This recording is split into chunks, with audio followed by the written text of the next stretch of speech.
Welcome to Roblox Talk Show, everybody. I'm your host, Kenneth Glenn, and today is day 1, episode 1 of Bible in a Year. So this is my new series where I'm going to go through the entire Bible in 1 year.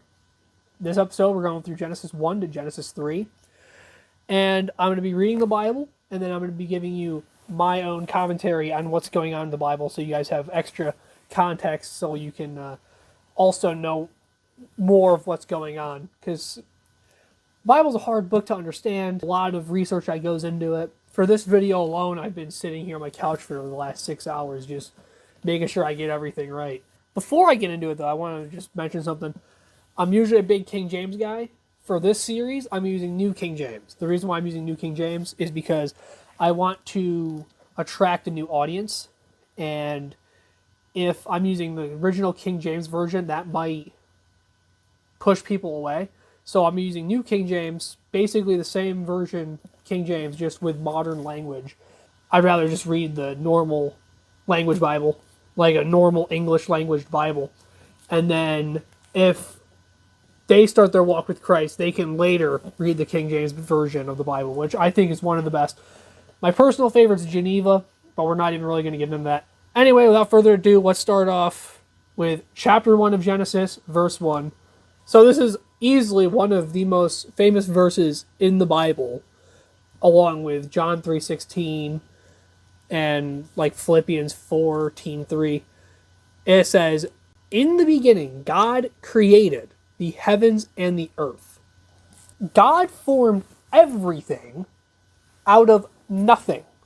He took nothing and made everything. God literally took nothing. Nothing doesn't even exist, by the way. Like, nothing doesn't even exist. He took nothing and he created everything with nothing. It's truly the greatest feat of strength that's ever been performed, ever, across real life and fiction. There's no fictional character who's ever done anything that great. And God's real. God really did that. Like, that's how amazing this feat of strength is. He made an insanely complex universe out of nothing. And because of that, he deserves nothing but unlimited praises. He doesn't get enough praises that he deserves. Really. Like, he took nothing and made everything out of it. That's just... You can't even really comprehend how great that is. Moving on to verses 2 and 3... The earth was without form and void, and darkness was on the face of the deep. And the Spirit of God was hovering over the face of the waters. And God said, "Let there be light," and there was light. So verse 2 starts out explaining and describing earth as a lifeless lump. It's covered in water, and there's no creatures yet, no land or anything. It's literally a lump. Imagine earth with no texture and just covered in water, and that's what God's looking at here. And it's dark. It's completely dark. God says, "Let there be light." Now, this isn't the creation of the sun and the moon that comes on later. The light that comes here is actually God's light. God produced this light. It's the same light that we're going to see in heaven and on the new earth. This is the same light that's going to light up the heaven and the new earth. And the Bible tells us here that God is the one maintaining this lifeless lump of earth before he creates it, or creates more things onto it. So this is the part where it gets kind of confusing, so I'm going to slow down here and I'm going to try to explain it the best as I can. "And God saw the light, and it was good. And God divided the light from the darkness. God called the light day, and darkness he called night. So the evening and morning were the first day. Then God said, 'Let there be a firmament in the midst of the waters, and let it divide the waters from the waters.' Thus God made the firmament, and God divided the waters which were under the firmament and the waters which were above the firmament. And it was so. God called the firmament heaven, so the evening and the morning were the second day." So the firmament, or in Hebrew is translated to rakia, is actually the atmosphere. The atmosphere protects us from the sun, so the sun doesn't burn us. and makes the earth too hot, and also protects us from like meteors and other things like that. The confusing part where people get confused a lot is the waters above. What is that talking about? Is that talking about space? What is that talking about? The waters above is actually talking about actual water that was above the earth. In verse 7, when it says there, he separated the waters from the waters, for a long time, there's actually a thick layer of water above the earth, above the firmament, where like space would be. This water is what actually ended up being the water that was used during the Noah's flood. And this is actually some of the water that we find under the earth now too. There's like 100 million, there's 10 million square miles of water under the earth. And people try to debunk the whole Noah's Ark story by saying there's not enough water on Earth to have engulfed the entire Earth. And then we discovered that there was actually water under the Earth, so that kind of validates this story a little more. Also, this layer of water around the firmament, or in the atmosphere, is actually credited to the reason why people lived so much longer too, because there was a more controlled environment, it was a safer environment, it was a healthier environment back then because of the layer of water. But because of people continuing to do evil, he had to actually use that water to destroy the evilness. And that's why people don't live as long as they did back then. People like Methuselah, for example, lived for like 900 plus years. And that's the reason why we don't do that anymore, is because the water from the firmament was actually removed. Then God said, let the waters under the heavens be gathered together into one place, and let the dry land appear, and it was so. And God called the dry land earth, and the gathering together of waters he called seas. And God saw that it was good. Then God said, let the earth bring forth grass, the herb that yields seeds, and the fruit tree that yields fruit according to its kind, whose seeds itself on the earth. And it was so. And the earth brought forth grass, the herbs that yield seeds according to its kind, and the tree that yields fruit, whose seeds itself according to its kind. And God saw that it was good. So the evening and the morning were the third day. Then God said, let there be lights in the firmament of the heavens to divide the day and the night, and let them be for signs and seasons, and for days and years, and let them be for lights in the firmament of the heavens to give light on the earth. And it was so. So now within 3 days, God has made an ecosystem that can nourish itself. So you have the sun that can grow, that helps plants grow. You have water that helps plants grow. You have plants that produce seeds that also produce more plants so they can reproduce. And God did this. So he no longer has to take care of the earth himself. Now he still watches over the earth. I'm not saying that he doesn't. But he no longer himself has to take the time to individually plant every plant. He doesn't have to use his light to light up the earth. He created things so he didn't have to do it. It's kind of like, they're kind of like his own employees. Then God made 2 great lights. The greater light ruled the day, the lesser light ruled the night. He made stars also. God set them in the firmament of the heavens to give light on the earth, and to rule over the day and to rule over the night, and to divide the light from the darkness. And God saw that it was good. So not only do we have the sun and the moon to have for light and for plants, but also, like earlier in the Bible it mentions in the last verses that we read, people can also use the sun and moon to keep track of day cycles, night cycles, and seasons like that too, which is also like really cool to see like how God perfectly designs that aspect of our life. Nowadays we don't think about it. We have clocks, we have other ways to keep track of time, but before that, people literally kept track of time and seasons through like the sun and the moon. And that's just kind of cool that God did that on purpose because he knew that humans would be so intelligent that they'd be able to keep track of things like that. That's just so neat to me. So the evening and the morning were the fourth day. Then God said, "Let the waters abound with an abundance of living creatures, and let birds fly above the earth across the face of the firmament of the heavens." So God created great sea creatures and every living thing that moves, with which the waters abounded according to their kind, and every winged bird according to its kind.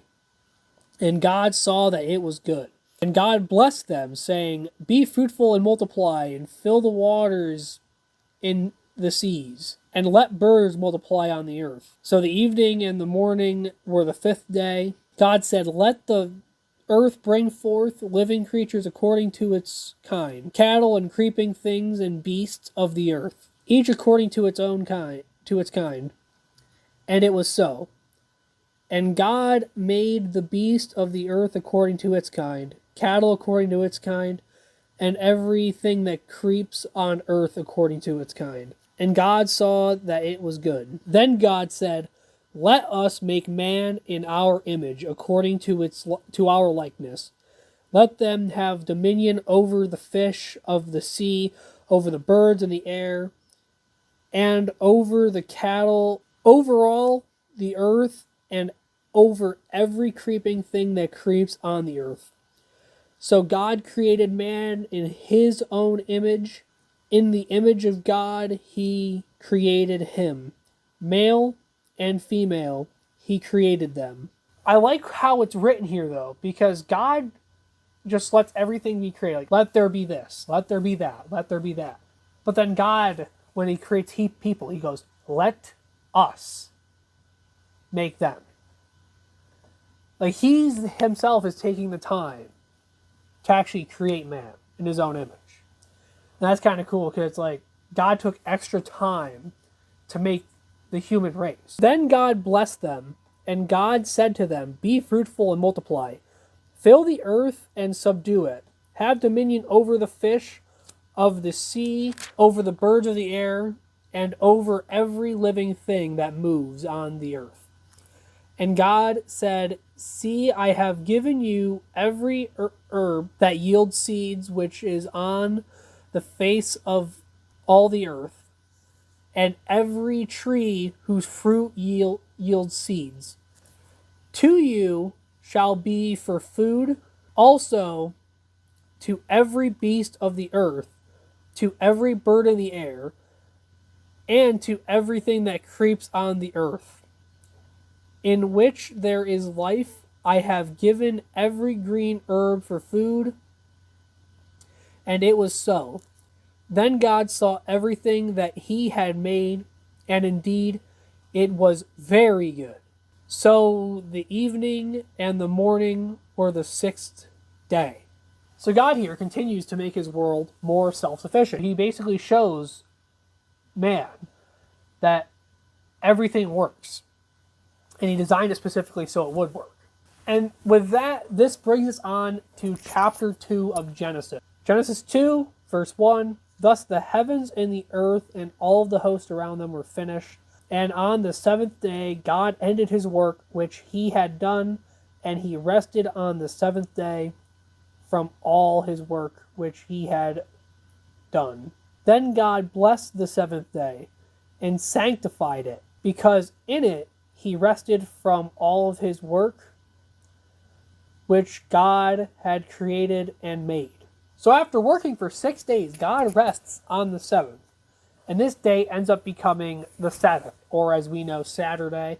And God anoints the seventh day, the Sabbath, Saturday, as the holy day. This is the day we're supposed to keep holy. It's one of the 10 Commandments. The Sabbath day is when we're supposed to recognize God's goodness and rest from our daily duties. So chapter 2 of Genesis is very repetitive because it basically just recaps Genesis 1 just in more detail. So we're just going to speed through some of these verses, and then I'll give light commentary until we get later into it, to some more of the interesting stuff. "This is the history of the heavens and the earth, and when they were created. In the day that the Lord God made the earth and the heavens, before any plant of the field was in the earth, and before any herb of the field had grown, for the Lord God had not caused it to rain on the earth, and there was no man to till the ground.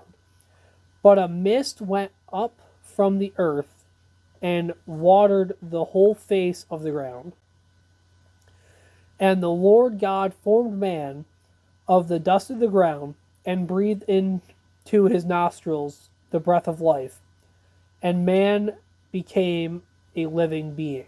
Lord God planted a garden eastward in Eden, and there he put the man whom he had formed. And out of the ground the Lord God made every tree grow that is pleasant to the sight, and good for food. Tree of life was also in the midst of the garden, and the tree of knowledge of good and evil.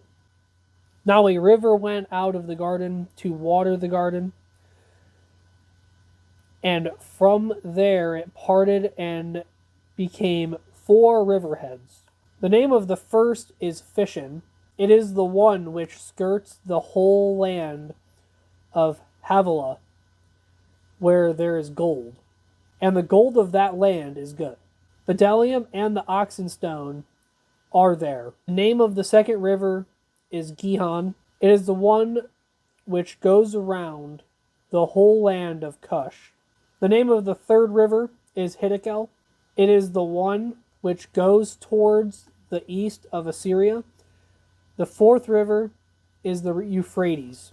Then the Lord God took the man and put him in the Garden of Eden to tend and keep it. And the Lord God commanded the man, saying, of every tree of the garden you may freely eat, but the tree of the knowledge of good and evil you shall not eat. For in the day you do, you shall surely die. So that was a lot, but it wasn't stuff that was new. It was more stuff that we've already been through. We've already saw the creation of all the animals and the people. And it gives us some more detail, obviously. It shows us some more of the Garden of Eden. It tells us about the 4 rivers that are near the Garden of Eden, or the 4 rivers that go off of the one river that's in the Garden of Eden. Also, God gives us his first command in this part here. He says to Adam, he tells him, do not eat off of the tree of knowledge of good and evil. He tells him that. And when he says that if you do, you'll surely die, he doesn't mean you're going to die like right then and there, but it's more of like you're going to die eventually. Because at this point, everybody who lives is immortal, because there's no sin, there's no evilness. And the Lord God said, it is not good that man should be alone. I will make him a helper comparable to him. Out of the ground the Lord formed every beast of the field and every bird of the air, and brought them to Adam to see what he would call them. And whatever Adam called each living creature, that was its name. So Adam gave names to all the cattle, to the birds of the air, and to every beast of the field. But for Adam there was not found a helper comparable to him. And the Lord God caused a deep sleep to fall on Adam. And he took one of his ribs and closed up the flesh in his place. Then the rib which the Lord God had taken from the man, he made into a woman, and he brought her to the man. And Adam said, this is now bone of my bones, and flesh of my flesh. She shall be called woman, because she was taken out of man. For a man shall leave his father and mother to be joined to his wife, and they shall become one flesh. And they were both naked, and the man and his wife were not ashamed. So once again, we're going over some we're just going back over old material again. We have God giving Adam all the animals. He's going to name them all. And then we also get Eve. Adam, or God takes Adam, puts him in a deep sleep, kind of does like a surgery on him, and then uses his rib to make Eve. And then after this, we get the whole purpose in life, which is for a father to leave, or for a man to leave their father and mother, to meet a wife, get with the wife, and to be fruitful and multiply. This is actually what we call the first Great Commission. There's another commission that's given to us in the book of Matthew, but this is actually the first Great Commission. This is where this takes place. So now we're on to Genesis chapter 3. So verse 1 says, "Now the serpent was more cunning than any beast of the field, which the Lord God had made. And he said to the woman, God has indeed said, you shall not eat of every tree of the garden." Satan disguised himself as a serpent to fool Eve and Adam to eating off of the tree of knowledge of good and evil. And Satan very strategically goes after the woman because, not to be sexist or anything, but women are easier to manipulate than men are. Based? So we see Satan here go after Eve and basically kind of gaslighting her. He's like, are you sure you heard that right? Are you sure God said that exactly? And then continuing on here, and the woman said to the serpent, we may eat the fruit of the trees of the garden, but the fruit of the trees in the midst of the garden. And God has said, you shall not eat, nor shall you touch it, lest you die. Then the serpent said to the woman, you will not surely die. Verse 5, for God knows that in the day you eat of it, your eyes will become opened, and you will be like God, knowing good and evil. So when the woman saw that the tree was good for food, that it was pleasant to the eyes, and the tree was desirable to make one wise, she took of its fruit and ate. She also gave to her husband with her, and he ate. So Satan has now successfully tricked Eve into eating off of the tree of knowledge of good and evil. And then Adam, not out of like trying to please Eve, but out of ambition, he also eats off of the tree of of knowledge of good and evil. And what comes next after this part is interesting. It's just the true nature of what people do right after they have done something wrong or if they've sinned. It's very interesting to see how this plays out. Verse 7 says, then the eyes of both of them were opened, and they knew that they were naked. And they sewed fig leaves together and made themselves coverings. And then heard the sound of the Lord God walking in the garden in the cool of the day. And Adam and his wife hid themselves from the presence of the Lord God among the trees of the garden. Then the Lord God called to Adam and said to him, where are you? So he said, I hear your voice in the garden, and I was afraid because I was naked, and I hid myself. And he said, who told you that you are naked? Have you eaten from the tree of which I commanded you that you should not eat? Then the man said, the woman whom you gave to me, she gave me of the tree, and I ate. And the Lord God said to the woman, what is this you have done? The woman said, the serpent deceived me, and I ate. So the Lord said to the serpent, Because you have done this, you are cursed more than all the cattle, and more than every beast of the field. On your belly you shall go, and you shall eat dust all the days of your life. And I will put enmity between you and the woman, and between your seed and her seed. He shall bruise your head, and you shall bruise his heel. Jesus is a product of a woman's seed only.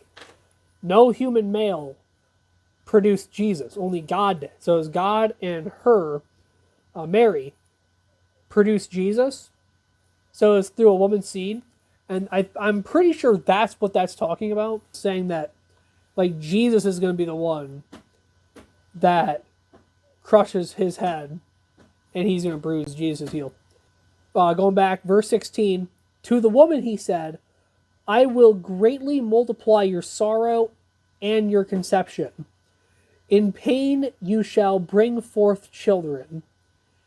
Your desire shall be for your husband, and he shall rule over you. Then to Adam he said, because you have heeded the voice of your wife, and have eaten from the tree which I commanded you, saying, you shall not eat of it, cursed is the ground for your sake. In toil you shall eat of it all the days of your life. Both thorns and thistles shall bring forth for you, and you shall eat the herb of the field. In the sweat of your face you shall eat bread, till you return to the ground. For out of it you were taken, for dust you are, and to dust you shall return. So from verse 7 to verse 15, we see Adam and Eve both feeling shame and misery for the first time in their entire life. Because now they know the difference between good and evil. And now they know what they did is evil. And like many wicked people, Adam and Eve actually tried to flee from God's presence. That's why he hid. I heard your voice and I hid. God, already knowing what happened, he confronts Adam and says, what happened? And like, it's very childish behavior here. Adam starts blaming Eve, and then Eve starts blaming the serpent, as if they weren't the ones that made the decision to willingly disobey God. So then here in verse 16 to verse 19, we see that God is now punishing them. He tells Adam that he's going to live a harder life. Things are going to be harder. You're going to have to work hard. That's where the sweat of your brow to eat. In order for them to eat, they're going to have to work hard. That's what we do nowadays. We work a job, and we buy food with the money that we get from that job. It's the same kind of concept. And all of that wasn't part of God's original design for the earth. And then God tells Eve that you're going to experience childbirth. Every woman now will experience childbirth pains when they give birth to a child, which also teaches us that God's original design for the earth is that women were not supposed to feel pain during childbirth. And then on top of all of this, it's really neat because now we know that plants that have defense mechanisms, for example, like roses, for example, have thorns, or thistles. I can't think of a plant off the top of my head, but there's plants with defense mechanisms, and a lot of those defense mechanisms, to my understanding, didn't actually exist until sin corrupted these plants to do so. And Adam called his wife's name Eve because she was the mother of all living. Also for Adam and his wife, the Lord God made tunics of skin and clothed them. Then the Lord God said, behold, the man has become like one of us to know good and evil. And now lest he put out his hand and take also of the tree of life and eat and live forever. Therefore the Lord God sent him out of the Garden of Eden and till the ground from which he was made or taken. So he drove out the man, and he placed a cherubim at the east of the Garden of Eden, and a flaming sword which turned every way to guard the way to the tree of life. Now, what's neat there is that God is actually showing mercy by kicking out Adam and Eve from the Garden of Eden. Because if Adam or Eve were to eat from the tree of life, they would be eternally lost. Kind of like how Satan's eternally lost. The reason why Satan cannot be redeemed is because he committed sin outside of time. He committed sin in the perfect structure of heaven. And it's very similar to that if Adam were to have eat from the tree of life. He also would not have been able to be redeemed. So God mercifully doesn't allow that to happen. So he kicks him out and defends the Garden of Eden with a flaming sword. And this also doesn't just apply to Adam and Eve. Anybody who would have eaten from the tree of good enough of life, since we are all born into sin, anybody who would have eaten from that tree would also be eternally lost because of it. And those were the first 3 chapters of the Bible. The first 3 chapters of Genesis. We're done for today. Give me your thoughts down below. How would you like to see me do this series? Would you like me to go in chronological order of the Bible? Or would you like me to just stay on track through Genesis and go all the way through Revelation? It'd be a lot more work if I did in chronological order, but I'd be willing to do it if you guys would like to see me do it in chronological order. So let me know down below to give me your thoughts. So anyways, I'll see you guys in tomorrow's video. Peace.